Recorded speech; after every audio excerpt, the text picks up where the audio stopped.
안녕하세요. 임플란트를 식립하게 되면 생소한 용어들이 많이 나오는데요. 그 중에서 우리가 상악동 거상술이란 말을 많이 듣게 되는데, 임플란트를 하면서 상악동 거상이 필요합니다, 이런 말을 들으면 두려워하기도 하고 걱정이 되는 분들이 많아서, 오늘은 상악동 거상술이 어떤 거고 왜 해야 되며 문제되는 경우가 어떤 게 있고 주의사항은 어떤 게 있는지, 이런 것들에 대해 전반적으로 얘기를 해보려고 합니다.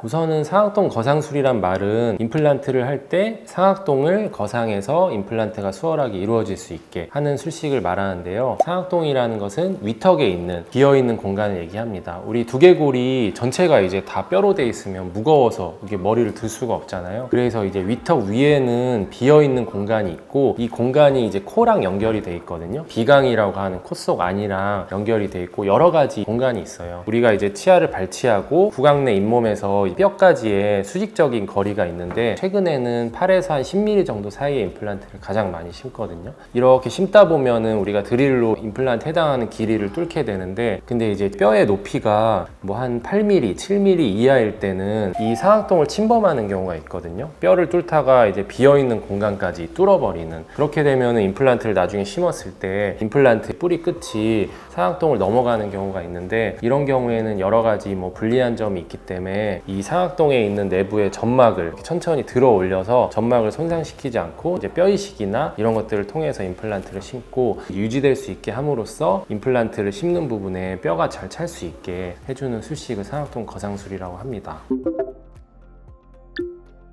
그럼 상악동 거상을 하는 방법에 대해서 일단 간단히 설명드리면, 방법은 여러 가지가 있지만 일단은 뭐 임플란트를 심는 그 치조정이라고 하는 부분에서 이제 점막을 들어 올리는 치조정 접근법이 있고, 이렇게 옆에서 치아 이제 잇몸을 다 열어서 이쪽 부분으로 접근을 하는 측방 접근법이 있는데, 이거는 상황에 따라 달라지고 뭐 의사의 선택에 따라서 달라지고, 그리고 뼈의 두께가 얼마나 있는지 이런 거에 따라 달라지기 때문에 좀 유리한 방법으로 시행을 하게 되거든요. 본인의 상황에 맞게 아마 시행이 되게 될 거고, 어떠한 방식으로 시행되느냐에 따라서 상악동 거상술의 뭐 비용도 조금씩 달라질 수 있거든요. 굉장히 간단하게 시행되고 뭐 뼈 이식도 필요 없는 경우에는 비용도 그렇게 받을 거고, 만약에 뭐 측방으로 이렇게 접근하고 뭐 뼈도 많이 넣고 이렇게 하는 경우에는 뭐 비용도 천차만별로 차이가 날 수 있기 때문에 무조건 상악동 거상술이라고 해서 동일한 술식은 아닙니다. 술식의 종류보다는 상악동 거상술을 했을 때 어떠한 문제가 생길지 이런 거에 대해서 궁금하시는 분들이 많을 텐데요.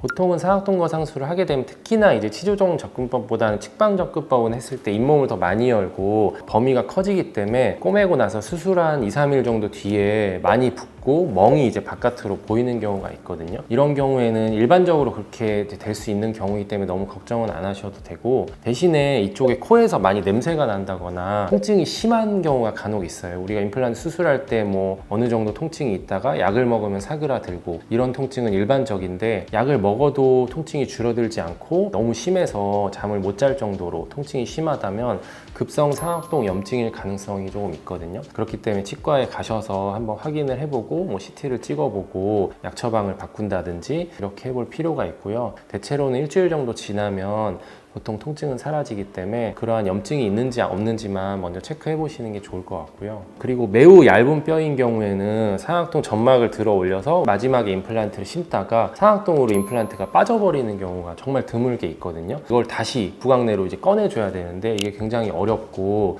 치과 의사도 되게 난감한 경우가 있습니다. 이런 경우에는 임플란트를 꺼내고 다시 뭐 뼈 이식만 하고 나중을 기약하거나 이런 경우가 있는데, 상악동 거상술을 했을 때 임플란트를 빠졌다 이런 경험이 있으신 분들은 대체로는 뼈가 굉장히 얇다고 봐야 돼요. 달걀 껍질 정도 생각하시면 되거든요. 이런 경우에는 나중에 임플란트를 못하게 되는 경우도 있고, 상악동에 염증이 차 있는 경우가 있거든요. 우리가 빈 공간이라고 했는데 보통은 깨끗한 게 일반적이지만, 부비동염이라고 하는 충농증이 많이 시달리시는 분들은 상악동 염증이 진행된 경우가 있거든요. 이런 경우에는 우리가 상악동 점막을 들어 올리면서 임플란트를 심었을 때 그 임플란트 주변으로 감염이 또 일어나는 경우가 종종 있기 때문에 염증이 있는 경우에도 상악동 거상술이 좀 어려워지는 경우가 있습니다.